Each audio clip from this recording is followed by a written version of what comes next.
Hello again and welcome back to Fringe and Purge video. It's Sunday, July 23rd, and I'm upstairs in the hallway outside the warehouse screening room because it's just about the only quiet place in the Fringe district right now. It's certainly not quiet in this next little clip of video because I went down to the National Building Museum to talk to Kristen Cantwell. She's a Northern Virginia girl who, between her junior and senior years at Mary Baldwin College down in Fredericksburg, fell in love with the theater. The trouble is, she's a big Northern Virginia girl, and it ain't always easy making a living in the theater when you're overweight. That's a story she tells in Confessions of an Invisible Woman, a one-person show she's premiering at the Capital Fringe Festival. Well, I had to take an acting class my junior year, acting styles, and we did everything from Greek and Roman theater to restoration, comedy, and then solo performances. And I had to write a 10-minute solo piece about a trip that I had taken and perform it for my final. And I loved the art form. And when it came time to propose for a senior project, I thought, well, let me write a solo piece. I had enough credits for the writing and the acting, so I combined them, and then I workshopped it in the fall of my senior year in 2002, and then I performed it in March 2003. Sweet. And you are trying to make your way in Washington as a working actress, yes? And is that part of what the story of the play is about?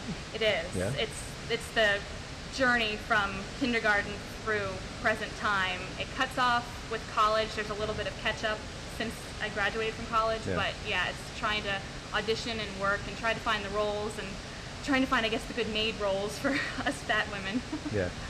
And you wrote this right about the time, or maybe a little bit before the time that Fat Pig came out in New York, and then it was a huge hit here. Are you worried about, you know, market saturation, or has Neil LaBute stolen your thunder, or what? I would never say that. No, it was actually really cool. I think you always want to see someone that looks like you on stage or on screen, and I love the fact that he actually came along and wrote it and opened the doors, because he's such high profile that it got on Broadway, it got at Studio Theater. Kate Debelek did an amazing job in the role, and it really brought attention to it. And you saw everyone came out, they kept extending the show at Studio, so it did really well. So people obviously want to see it. They want to see someone that's like them, someone that they can relate to.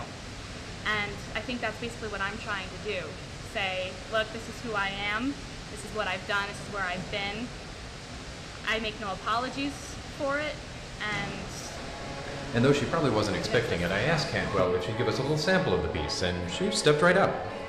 I never knew there were such things as exercise groupies, let alone that I would become one. But then I took a kickboxing class that was taught by a chiseled Greek god, and I immediately began driving around Northern Virginia to take his gym classes. After this hour-long sweat fest, Foster, who was my partner in this eternal struggle to lose weight, well, she and the other groupies would gather in the women's locker room to whirlpool and sauna. In order to become a new groupie, this was my initiation. It sounded like fun. So there I am, sweating, exhausted, and nauseous, grabbing my bag out of my locker after class. I look up, and there are Foster and the groupies, butt naked. Warning bell went off in my head when they began grabbing towels and heading naked towards the whirlpool and sauna.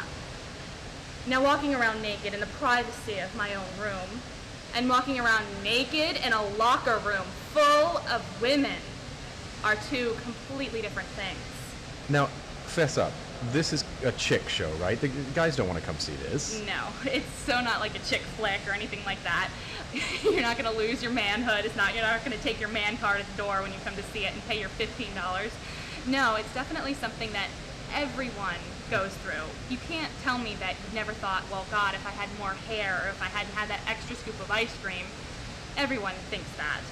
My thing that I want to change is my weight.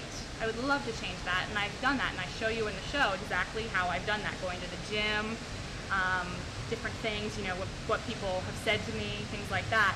Everyone's had that. It's something that you can relate to. Everyone goes to the gym to try to lose 10 pounds, you know, New Year's comes. So New Year's resolution every single year. So everyone understands that. It's just, that's the avenue that I choose to take people down on the path, and they go with me and experience their own thing. Cool. Thanks a lot. Great. Kristen Cantwell performs Confessions of an Invisible Woman 2 more times. There's one performance tonight, Sunday at 8 o'clock, and another one tomorrow, Monday at 5 p.m. Thanks for watching Fringe and Purge. For the Washington City Paper, I'm Trey Graham.